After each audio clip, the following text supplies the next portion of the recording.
Welcome to the deep dive. Today we're really digging into ADD and ADHD. Yeah, and the goal isn't just to rehash old ideas. Exactly. We want to shift the view away from, just seeing it as kids misbehaving. Towards understanding it as more of a developmental thing affecting, well, what experts call executive functions. Right, the brain's kind of self-management system. We've got some great sources lined up, Dr. Thomas Brown's work, stuff from the National Institute of Mental Health, Child Mind Institute. DSM-5 criteria, too, plus insights from CAGD, and even a historical look from PMC.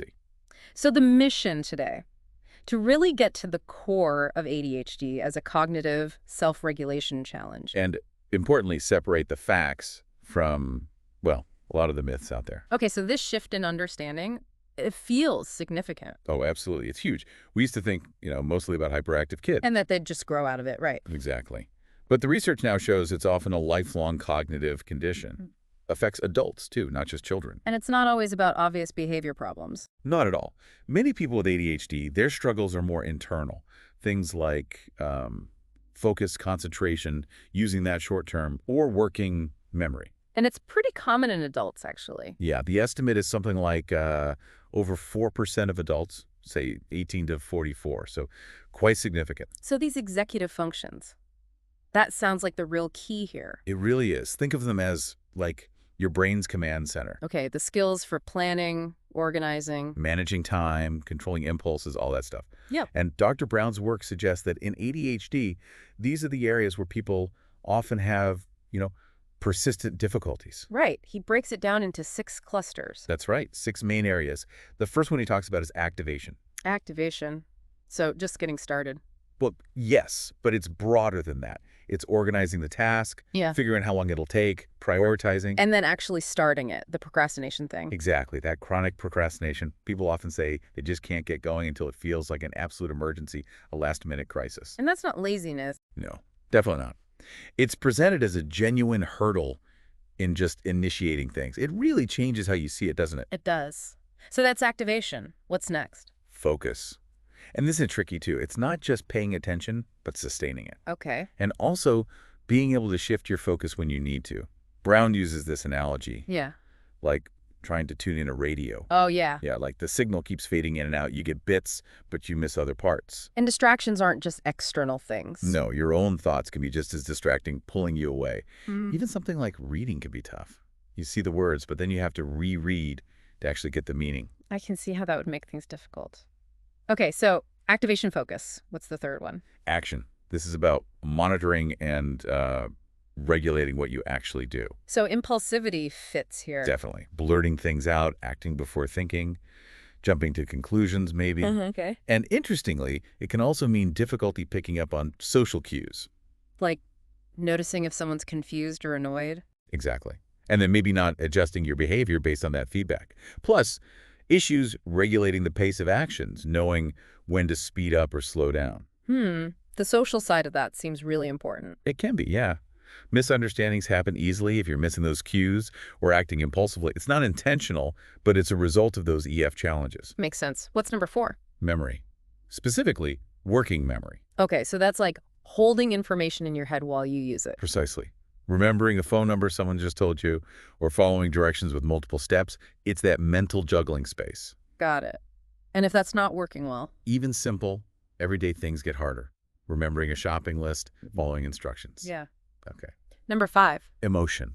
Managing and regulating feelings. No, wasn't that something Dr. Brown said wasn't technically in the older criteria? Right. Not formally in, say, DSM-IV, but he and many others see it as absolutely crucial for self-management, a really key piece of the puzzle. Yeah, managing emotions seems pretty fundamental to getting through the day. It really is. Yeah. And difficulties there are very commonly reported by people with ADHD, even if it's not a core diagnostic symptom in the same way. Okay, and the last one, number 6. Effort.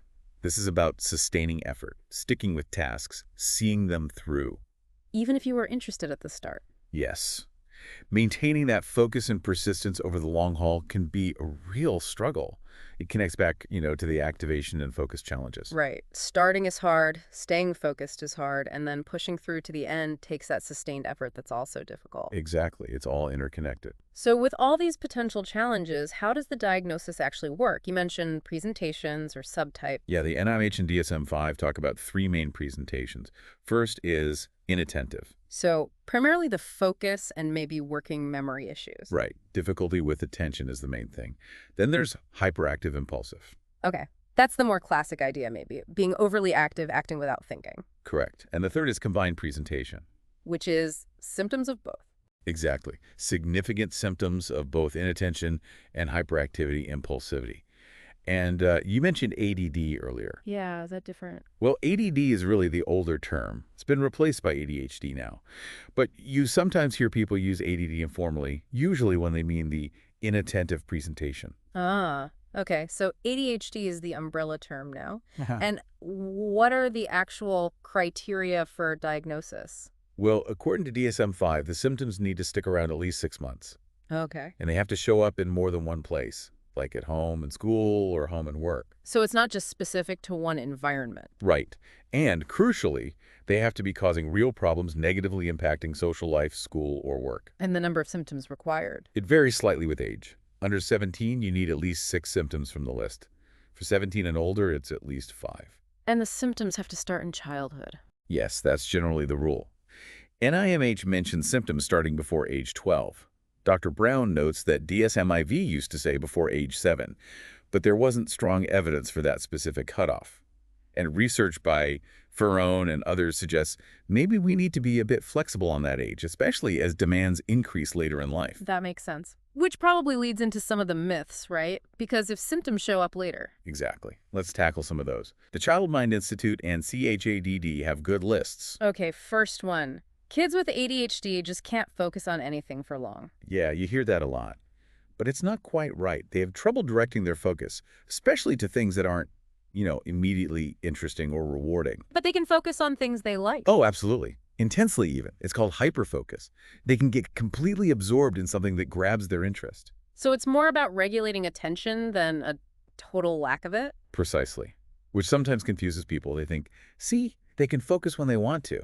But it misses the difficulty in choosing or directing that focus. Okay. Myth 2.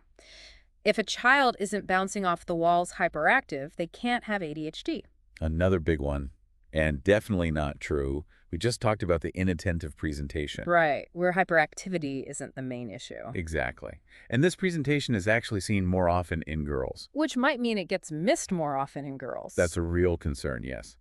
The quieter internal struggles of inattention are less disruptive, less obvious than hyperactivity, so they can fly under the radar, especially in girls. Okay. Myth 3. Only boys have ADHD. Well, we just touched on that. Boys are diagnosed more often, possibly because they tend to show more of the hyperactive impulsive symptoms, which are easier to spot. But girls definitely get ADHD too. Absolutely. Often the inattentive type, as we said, which might contribute to underdiagnosis. But girls can have any presentation. Myth 4. ADHD is just a childhood phase. They'll grow out of it. Nope. The evidence is pretty clear now that for many, many people, ADHD is a lifelong condition. So symptoms often continue. Yes. Studies show symptoms persist into adolescence for a large percentage, maybe 50–80%, and into adulthood for a significant number too, maybe 35–65% or even higher in some studies. It doesn't just disappear for most people. That's important. Okay, myth 5. ADHD is caused by bad parenting. Oof. Yeah, that one causes a lot of unnecessary guilt and blame. All our sources are clear. ADHD is a neurodevelopmental disorder. Meaning it has biological roots, genetics, brain differences. Exactly. Genetics play a big role, and there are differences in brain development and function. Parenting strategies are, of course, important for helping manage ADHD, but they absolutely do not cause it. Good parenting helps, but bad parenting isn't the cause. Precisely. Myth 6. ADHD and ADD are two different things. We kind of covered this, but yeah, it's a common confusion. Yeah. ADD is just the older term. Replaced by ADHD, which includes the different presentations. Correct. Sometimes people still use ADD informally for the inattentive type, but officially it's all ADHD now. Okay. Myth 7. This causes worry. Taking stimulant meds for ADHD makes kids more likely to get addicted to drugs later. Yeah, that's a significant concern for parents, understandably. But the research actually shows that's not the case. Really? Yeah. For people properly diagnosed with ADHD, taking stimulant medication as prescribed doesn't seem to increase or decrease the risk of later substance abuse. So it's neutral on that front. Essentially, yes. But here's the important flip side. Untreated ADHD can be a risk factor Why is that? because of the impulsivity and difficulties with self-regulation that often come with ADHD. Those underlying traits can sometimes lead to riskier behaviors, including substance use. So, treating ADHD might actually be protective in some ways. Interesting. Okay, last myth on the list. ADHD medication will turn my child into a zombie or change their personality. Another common fear. And look, like any medication, stimulants can have side effects, and finding the right dose is crucial. But the goal isn't to change personality. Not at all. The goal of effective medication, at the right dose, is to manage the core ADHD symptoms, improve focus, reduce impulsivity, manage hyperactivity, so the person's actual personality can come through more clearly. So it helps them function better rather than changing who they are. That's the idea, yes. Mm-hmm. If medication seems to be flattening personality, that's usually a sign the dose or the specific medication isn't the right fit and needs adjustment. That's really helpful context for these myths. It's also kind of fascinating to look back historically and mention a source on that. Yeah, the PMC article. It's interesting how observations of these kinds of challenges go way, way back, even to, like, the late 1700s. Seriously. Yeah, a physician named Crichton described something he called mental restlessness. His description sounds remarkably like inattention difficulty sticking with one thing, mind jumping around. Wow. So this isn't entirely new. Not the core observation, no. Then in the 1800s, you have Hoffman's Fidgety Phil story. From the Struhl Beater book. I remember that. Yeah, a fictional example, obviously, but a pretty vivid picture of hyperactivity and inattention, even the social disruption it caused. And then moving forward. Early 20th century, George still talked about a defect of moral control. It was broader than ADHD, but included impulsivity, inattention, and even noted it seemed more common in boys. He also started thinking about a biological basis. So shifting away from just blaming the child. Right. Then there was the aftermath of the encephalitis lethargica epidemic. The sleeping sickness. Yeah, around 1917, 1928. Some survivors developed what was called post-encephalitic behavior disorder, showing a clear link between brain inflammation and issues like hyperactivity and distractibility. Another piece suggesting a brain basis. Exactly. Then in the 1930s, Kramer and Polanyi described hyperkinetic disease, really focusing on that excessive motor activity and concentration problems. Pretty close to our modern hyperactive impulsive idea. Okay. Mid-century, we had terms like minimal brain damage, later shifted to minimal brain dysfunction. The idea was subtle brain differences causing these behaviors. The terms changed, but the idea of a neurological underpinning stuck. Right. And then we get the evolution in the official diagnostic manuals, the DSM-5, from hyperkinetic reaction of childhood in DSM-2 to attention deficit disorder, with or without hyperactivity, in DSM-3. And finally, to attention deficit hyperactivity disorder, with the different presentations in DSM-IV and DSM-5 that we use today. It really shows how the understanding refined over time, moving from just behavior to thinking about attention, and now, as we've discussed, these underlying executive functions and self-regulation. Yeah, absolutely. The labels changed as the understanding deepened. So let's circle back to that idea of self-regulation. You mentioned Russell Barkley. Yes, Trey TD highlights his perspective, and he's really influential here. He argues that ADHD is, at its heart, a disorder of self-regulation. And that connects directly to executive functions. Exactly. He defines self-regulation as basically controlling your own behavior to achieve future goals, especially when there's a conflict between what you want now and what's better long-term. He uses this great example. You're in a coffee shop trying to eat healthy, but those pastries look really good. Ah, the classic dilemma. Right. And to stick to your plan, you need a whole bunch of mental skills working together. Self-awareness to see the temptation and remember your goal. Inhibition to resist grabbing the pastry. Attentional management to look away or focus elsewhere. Working memory to keep the goal in mind. Problem solving, maybe choosing fruit instead. And self-motivation to actually follow through. All those are aspects of self-regulation powered by executive functions. Okay, that makes it very clear. And Barkley sees EFs as self-directed actions. Yeah, that's his framework. He lists 6 types. First, inhibition, resisting distraction, basically, self-restraint. Yep. Second, self-awareness, turning attention inward. Third, working memory, that internal self-talk, visualizing things mentally. Fourth, planning and problem solving, which he calls self-directed play, kind of manipulating ideas mentally. Fifth, emotional self-control, managing those internal feelings. And sixth, self-motivation. And his point is that these are the tools we use to guide ourselves. Yes, to bridge the gap between intention and action, to choose the harder thing now for later reward. And in ADHD, he suggests there are delays or deficits in developing these self-directed actions. So putting it all together, calling ADHD a self-regulation deficit disorder, or SRDD, Or an executive function deficit disorder, EFDD. it really shifts the focus, doesn't it? It's not just about attention or hyperactivity anymore. No, it's about a fundamental difficulty in using these internal management tools to guide behavior effectively towards goals. People with ADHD might know what they should do. Often they do. Mm-hmm. But the doing it, the how and the when, that's where the executive function challenges interfere.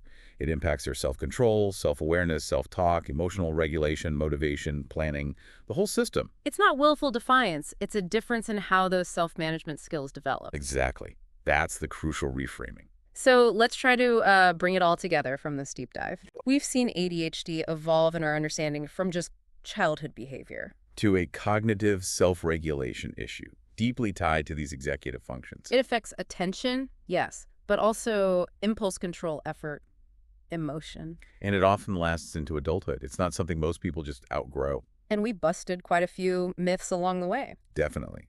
The core idea now really centers on difficulties with the brain's self-management system. And thinking about it that way as a self-regulation challenge, it really changes things, doesn't it? It really does.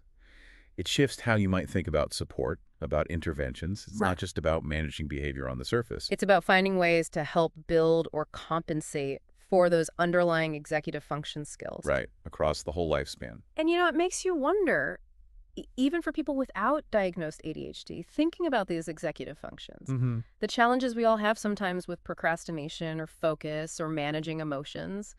Maybe some of the strategies developed for ADHD could offer insights for everyone on self-management. That's a really interesting thought. There's probably a lot we can all learn about how our own executive functions work or don't work sometimes. And the strategies are often about making things more explicit, more structured, which can benefit anyone. Absolutely. So if you want to learn more, check out the resources we mentioned, NIMH, Child Mind Institute, CHAD. There's a lot of great information out there. and maybe reflect on that historical journey too, how much our understanding has changed. Really shows science is always evolving, especially in mental health. Well said. Thanks for taking this deep dive with us today. My pleasure. We'll catch you next time.